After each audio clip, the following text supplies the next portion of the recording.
বিরাট অংশকে বাদ দিয়ে দেশের অর্থনীতি ভালো করা সম্ভব নয়।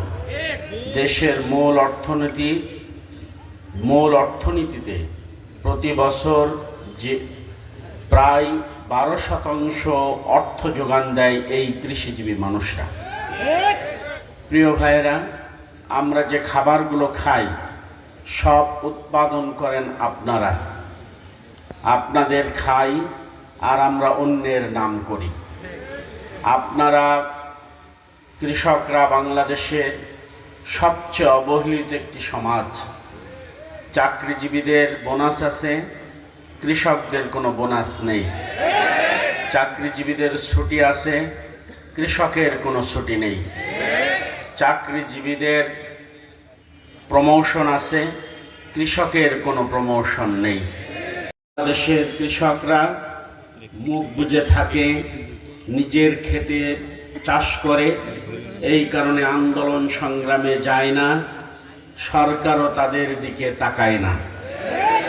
আমরা বাংলাদেশ জামাত ইসলামী এত ব্লক সুপারভাইজার, এত কৃষি কর্মকর্তা, তাদের অফিস করতে করতেই শেষ হয়। মাঠে গিয়ে মাজরা পোকা দমন কেমনে করতে হবে আমার কৃষক ভাইকে বলে দেওয়ার প্রয়োজন হয় না। আমরা এর পরিবর্তন করে কৃষি নির্ভরশীল একটি শিক্ষা ব্যবস্থা প্রণয়ন করতে চাই। এই পুরাতন যেই ধাঁচের কার্যক্রম, সেচ ব্যবস্থা, সেইগুলোই নিয়েই আপনাদেরকে চালাতে হয়, দিতে হয়, তাহলে পার সুতো ছিঁড়ে যাবে। আপনারা স্যালো মেশিনে পানি দেওয়া আর বোরিংয়ে পানি দেওয়ার ভিতরে নিশ্চয় পার্থক্য আছে। দেশ ডিজিটাল হচ্ছে, দেশ এগিয়ে যাচ্ছে, কিন্তু আমাদের ফুড গোডাউনের মাধ্যমে, বিএডিসির মাধ্যমে ক্রয় করে থাকে, কিন্তু আমার কৃষক ভাইরা বিএডিসিতে ধান দিতে পারে না। সেখানে একদল দালাল, একদল লুটেরা, একদল স্বার্থ সিদ্ধি করার রাজনীতিবিদরা সেই জায়গাগুলোকে দখল করে নিয়েছে। মূলোৎপাটন করে কৃষকের ন্যায্য অধিকার কৃষকের কাছে ফিরিয়ে দিতে চায়। সংগ্রামী বন্ধুগণ, আর কি আপনারা খেয়াল করে দেখেছেন, এক সময় আপনার হাতে টাকা নেই, দোকান থেকে ডিলারি পাই, কোন কৃষক কি ডিলার হওয়ার সুযোগ পেয়েছে?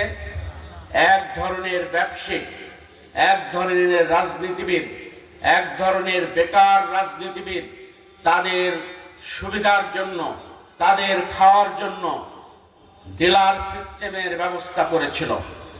এই ডিলার সিস্টেম দিয়ে আমাদের কৃষক ভাই এবং বাবাজিদেরকে দিনের পর দিন হয়রানি করা হচ্ছে। বাংলাদেশ জামাত ইসলামী এর মূলোৎপাটন করে কৃষক বন্ধুদের হাতে সার পৌঁছানোর ব্যবস্থা করবেন ইনশাআল্লাহ। তাহলে আপনারা নিশ্চয় কেউ বলবেন না, ভাই আমার একতলা বাড়ি 2 তলা বানিয়ে দিতে হবে, এটা আমার সরকারের কাছে দাবি। আপনারা এই কথা কেউ বলবেন না, ভাই আমার টিনের ঘর আছে, সরকার আমার ঘরটা ছাদ বানাই দেন, এটা আপনার কাছে আমার দাবি। এই কথা কি বলেন আপনারা? তাহলে কৃষক, মেহনতি মানুষ, খেটে খাওয়া মানুষ, আম জনতা, তারা সরকারের কাছে কি চাই? তারা চাই তার পাশডাঙ্গা থেকে দামহুদায় আসতে পারি, এটা আমাদের প্রত্যাশা। আমরা আর কি চাই? আমরা এখান থেকে জ্বর হয়েছে, অসুস্থ হয়েছি, দামহুদা উপজেলা স্বাস্থ্য কমপ্লেক্সে গিয়ে একটু চিকিৎসা চাই। আমার সন্তানকে আমি খেটে খেয়ে মানুষের জমি বর্গা নিয়ে চাষ করে এমএ পাস করিয়েছি, আমার সন্তান এখন বিনা ঘুষে একটা চাকরি আমি চাই। আমি আর কি চাই? আমার সন্তান বিশ্ববিদ্যালয়ে ভর্তি হতে চাই, ভর্তি হয়ে যাওয়ার পর আমার সন্তান লেখাপড়া শিখে বাংলাদেশের জন্য, দেশের জন্য, আমার জন্য কিছু করুক, এটা আমি প্রত্যাশা করি।